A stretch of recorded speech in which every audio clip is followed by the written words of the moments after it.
दोस्तों, आपका स्वागत है हमारे चैनल माधव वृंदावन में। आज मैं आपको महाभारत की एक कथा सुनाने जा रहा हूँ, जिसका नाम है महाभारत अर्जुन की प्रतिज्ञा। दोस्तों, महाभारत का बहुत भयंकर युद्ध चल रहा था। लड़ते लड़ते अर्जुन रण क्षेत्र से दूर चले गए। अर्जुन की अनुपस्थिति में पांडवों को पराजित करने के लिए द्रोणाचार्य ने चक्रव्यूह की रचना की। अर्जुन पुत्र अभिमन्यु चक्रव्यूह भेदने के लिए उसमें घुस गया और दोस्तों, उसने कुशलता पूर्वक चक्रव्यूह के 6 चरण भेद दिए। लेकिन 7वें चरण में उसे दुर्योधन, जयद्रथ आदि 7 महारथियों ने घेर लिया और वे सभी उस पर टूट पड़े। जयद्रथ ने पीछे से निहत्थे अभिमन्यु पर जोरदार प्रहार किया। वह वार इतना तीव्र था कि अभिमन्यु उसे सहन ही नहीं कर सका और वो वीर गति को प्राप्त हो गया। दोस्तों, अभिमन्यु की मृत्यु का समाचार सुनकर अर्जुन क्रोध से पागल हो उठा। उसने प्रतिज्ञा की कि यदि अगले दिन सूर्यास्त से पहले उसने जयद्रथ का वध नहीं किया तो वह आत्मदाह कर लेगा। जयद्रथ भयभीत होकर दुर्योधन के पास पहुंचा और अर्जुन की प्रतिज्ञा के बारे में बताया। दुर्योधन उसका भय दूर करते हुए बोला, चिंता मत करो मित्र, मैं और सारी कौरव सेना तुम्हारी रक्षा करेंगे। अर्जुन कल तुम तक नहीं पहुंच पाएगा, उसे आत्मदाह करना पड़ेगा। अगले दिन युद्ध शुरू हुआ। अर्जुन की आंखें जयद्रथ को ढूंढ रही थी, किंतु वह कहीं नहीं मिला। दिन बीतने लगा। धीरे धीरे अर्जुन की निराशा बढ़ती गई।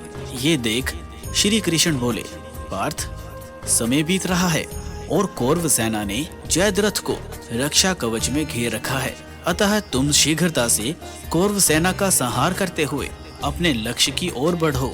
ये सुनकर अर्जुन का उत्साह बढ़ा और वह जोश से लड़ने लगा। लेकिन जयद्रथ तक पहुंचना मुश्किल था। संध्या होने वाली थी। तब श्री कृष्ण ने अपनी माया फैला दी।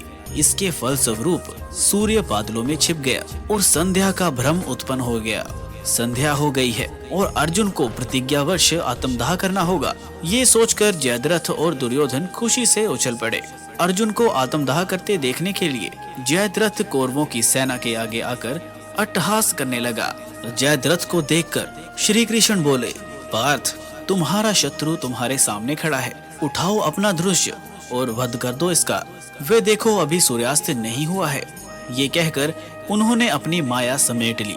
देखते ही देखते सूर्य बादलों से निकल आया। सबकी दृष्टि आसमान की ओर उठ गई। सूर्य अभी भी चमक रहा था। ये देख जयद्रथ और दुर्योधन के पैरों तले जमीन खिसक गई। जयद्रथ बेचारा भागने को हुआ, लेकिन तब तक अर्जुन ने अपना तीर उठा लिया था। तभी श्री कृष्ण चेतावनी देते हुए बोले, हे अर्जुन, जयद्रथ के पिता ने इसे वरदान दिया था कि जो इसका मस्तक जमीन पर गिराएगा उसका मस्तक भी 100 टुकड़ों में विभाजित हो जाएगा। इसीलिए यदि इसका सिर जमीन पर गिरा तो तुम्हारे सिर के भी 100 टुकड़े हो जाएंगे।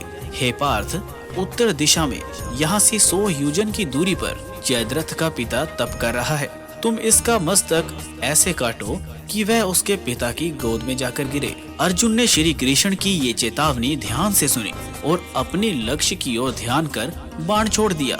उस बाण ने जयद्रथ का सिर धड़ से अलग कर दिया और उसे लेकर सीधा जयद्रथ के पिता की गोद में जाकर गिरा। जयद्रथ का पिता चौंक कर उठ गया तो उसकी गोद में से सिर जमीन पर गिरा।